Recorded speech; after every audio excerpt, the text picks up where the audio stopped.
नमस्कार दोस्तों। होली का त्यौहार लगभग समाप्ति की ओर है।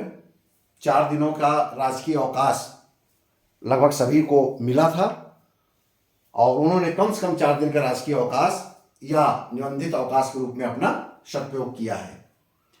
लेकिन मैं देख रहा हूं कि आप में से बहुसंख्यक जो तैयारी करने वाले अभ्यर्थी हैं उनके जोश में कमी आ गई है।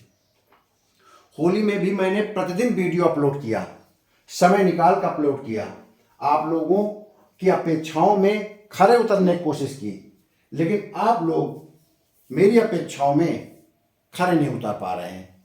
इन 4-5 दिनों में मैंने देखा कि कम से कम व्यूज आए हैं। बहुत कम फोकस आपका पढ़ाई पर रहा है 3-4 दिन, जो कि एक अच्छा संकेत नहीं है। अगर आपने प्रतिदिन कम से कम 4-5 घंटे पढ़ाई नहीं किया है तो ये अच्छा संकेत नहीं है। अगर यूपी पीसीएस मेंस की तैयारी करने वाले अभ्यर्थी 10 से 12 घंटे प्रतिदिन तैयारी नहीं किए हैं तो ये सफलता के लिए अच्छे संकेत नहीं है। ध्यान रहे, सफलता उन्हीं को मिलती है जो अंत तक डटे रहते हैं और प्रतिदिन डटे रहते हैं, हर क्षण डटे रहते हैं। कमियों को बिना अनदेखी किए जो लगातार सुधार करते रहते हैं। ध्यान रहे, सफल लोग कभी बहाना नहीं बनाते। ये कभी नहीं कहते कि मार्च रस है, ये कभी नहीं कहते कि त्योहार है, ये कभी नहीं कहते कि नातेदार रिश्तेदार आ रहे हैं, क्योंकि वो पढ़ाई के लिए समय अवश्य निकाल लेते हैं। रात के 10 बजे के बाद कोई मेहमान नहीं आता है, ना नातेदार रिश्तेदार आते हैं। वो रात 10 बजे से बैठ के पूरी रात पढ़ सकते हैं अगर पूरे दिन उनको मेहमानबाजी करनी होती है और नातेदार रिश्तेदार में जाना होता है। लेकिन रात को 10 बजे बैठते हैं तो सुबह तक पढ़ते हैं। कभी भी वो समय का रोना नहीं रोते और ना कभी वो हार मानते हैं। वो लगातार मेहनत करते रहते हैं। सफलता का केवल एक ही मंत्र है, ध्यान रखिए, मेहनत, निरंतर मेहनत, निरंतर प्रयास और आत्मविश्वास तथा अनुशासन।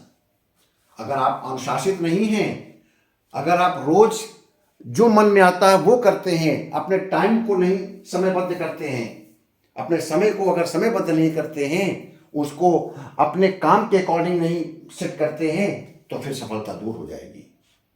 ध्यान रहे, अगर आप लोगों ने सहायक कुल सचिव बनने का या पीसीएस बनने का सपना देखा है तो उसे पूरा करने की हिम्मत भी रखो। अपने हर एक मिनट का सदुपयोग करो, प्रतिदिन का लक्ष्य निर्धारित करो और उसे प्रतिदिन पूरा भी करो। समय सबसे बड़ा धन है। मैं देख रहा हूं कि आप इस समय का दुरुपयोग कर रहे हैं, उसे व्यर्थ गंवा रहे हैं। समय बहुत कम है आपके पास, सिलेबस बहुत बड़ा है। चाहे पीसीएस मेंस का सिलेबस है और चाहे आपका सहायक कुल सचिव का सिलेबस हो, सिलेबस की कोई सीमा नहीं है। समान अध्ययन में सिलेबस की कोई सीमा नहीं है। समान अध्ययन इतना जटिल और इतना गूढ़ विषय है जिसमें कोई विकल्प भी नहीं है। सारे के सारे प्रश्नों को हल करना है, चाहे पीसीएस मेंस हो और चाहे सहायक कुल सचिव की परीक्षा हो। पाठ्यक्रम को अभी आपको पूरा भी करना है, उसे रिवीजन भी करना है, लिख लिख कर अभ्यास करना है। अगर आप लिख लिख कर अभ्यास नहीं करेंगे तो आप सफल नहीं होंगे। और केवल सफल ही नहीं होना है, आपको टॉप भी करना है ताकि आपका भविष्य और तेजी से उज्जवल हो, तेजी से प्रमोशन मिले और आप बहुत जल्दी बड़े से बड़े पद पर पहुंचे। आपको मैं बता दूं, सबसे अधिक सहायक कुल सचिव के फॉर्म इस बार आए हैं और सब आप लोग शासकीय सेवक हैं। एक सहायक कुल सचिव के पद पर 173 अभ्यर्थियों की दावेदारी है। एक पद पर 173 अभ्यर्थियों की दावेदारी है, क्योंकि आपको बता दें 6569 अभ्यर्थियों ने आवेदन किया है, 6569। और ये अभ्यर्थी कोई नौसिखिए नहीं है, पहली बार परीक्षा देने नहीं जा रहे हैं। ये सारे के सारे अभ्यर्थी पहले से ही शासकीय सेवा में हैं, कम से कम 7 साल की सरकारी नौकरी कर चुके हैं, कंपटीशन के द्वारा सेवा में आए हुए हैं। ये नौसिखिए नहीं है, ये बीए एमए पास करके सीधे परीक्षा में बैठने नहीं आ रहे हैं कि इसमें से केवल 5% 10% के बीच में कंपटीशन होगा। 173 अगर एक पद पर के लिए दावेदारी कर रहे हैं तो आपको 173 से लड़ना पड़ेगा और ये होली दिवाली मनाते हुए आप अगर कंप्लीशन करेंगे 173 से तो सफल नहीं होंगे। जिसने होली नहीं मनाई होगी, जिसने दिवाली नहीं मनाई होगी, जिसने दिन त्योहार को केवल दिन त्योहार के रूप में लिया होगा, पढ़ाई के साथ कोई समझौता नहीं किया होगा, उसकी सफलता को कोई नहीं रोक पाएगा। ध्यान रहे, ये स्पर्धा आसान नहीं है, ये कंपटीशन आसान नहीं है। जो लगातार मेहनत कर रहे हैं, जिन्होंने मेहनत को अपनी आदत बना लिया है और जो प्रतिदिन छोटे छोटे कदमों के से अपने लक्ष्य की ओर बढ़ रहे हैं, वो अवश्य सफल हो जाएंगे, वो अवश्य सफल हो जाएंगे। मेरे स्क्रीन में देखिए क्या लिखा है मैंने, अपने समय का एक क्षण भी बर्बाद मत जाने दो। ईश्वर बार बार आपको मौका नहीं देगा।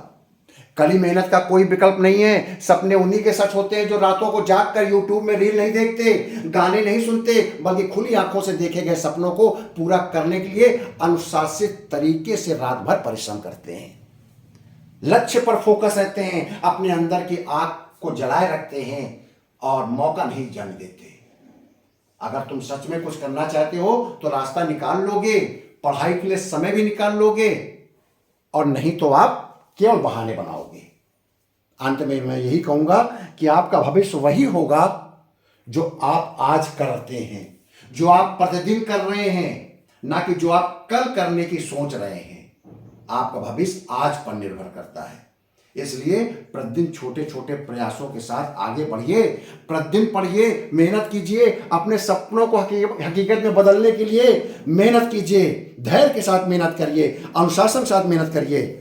निश्चय ही मान लीजिए तब आप जीत जाएंगे, आपको कोई पराजित नहीं कर पाएगा। बहुत बहुत धन्यवाद।